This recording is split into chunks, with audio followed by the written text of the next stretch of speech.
പീരിമേട് ഗ്രാമപഞ്ചായത്തിന് 36 കോടി രൂപയുടെ കരട് ബജറ്റ്. ഗ്രാമപഞ്ചായത്ത് പ്രസിഡന്റ് ശാന്തി രമേശിന്റെ അധ്യക്ഷതയിൽ ചേർന്ന യോഗത്തിൽ വൈസ് പ്രസിഡന്റ് മനോജ് രാജനാണ് ബജറ്റ് അവതരിപ്പിച്ചത്. പഞ്ചായത്തിന്റെ സമസ്ത മേഖലകളെയും പരിഗണിച്ചുള്ള കരട് ബജറ്റാണ് അവതരിപ്പിച്ചത്.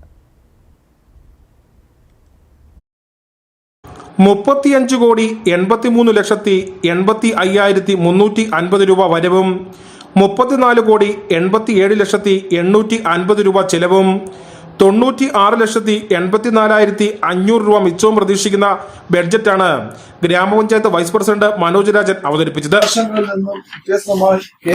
സോഫ്റ്റ്വെയർ മുഖേനയാണ് രൂപകൽപ്പന ചെയ്ത ഈ ബഡ്ജറ്റ് എന്നതും ഏറെ ശ്രദ്ധേയമാണ്. സ്മാർട്ടിലൂടെ ബഡ്ജറ്റ് തയ്യാറാക്കുന്ന വഴി ഗ്രാമപഞ്ചായത്തിന്റെ ദൈനംദിന വരവും ചെലവുകളും ബഡ്ജറ്റുമായി സംയോജിപ്പിച്ച് കൊണ്ടുപോകുന്നതിന് സാധിക്കുന്നത് എന്നത് ഏറെ വലിയ നേട്ടമാണ്.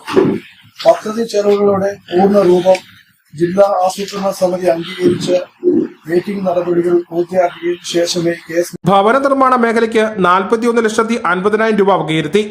2018 മുതൽ നടപ്പിലാക്കി വരുന്ന സംസ്ഥാന സർക്കാരിന്റെ ലൈഫ് ഭവന പദ്ധതിയിൽ 875 പേർക്ക് ധനസഹായം ഇതുവരെ നൽകി കഴിഞ്ഞു.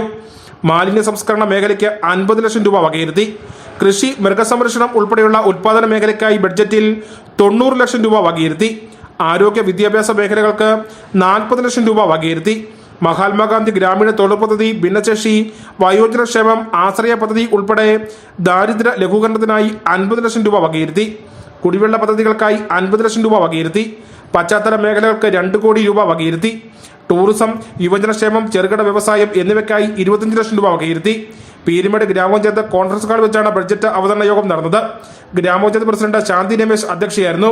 ത്രിതല പഞ്ചായത്ത് അംഗങ്ങൾ, പഞ്ചായത്ത് ജീവനക്കാർ തുടങ്ങിയവർ യോഗത്തിൽ പങ്കെടുത്തു.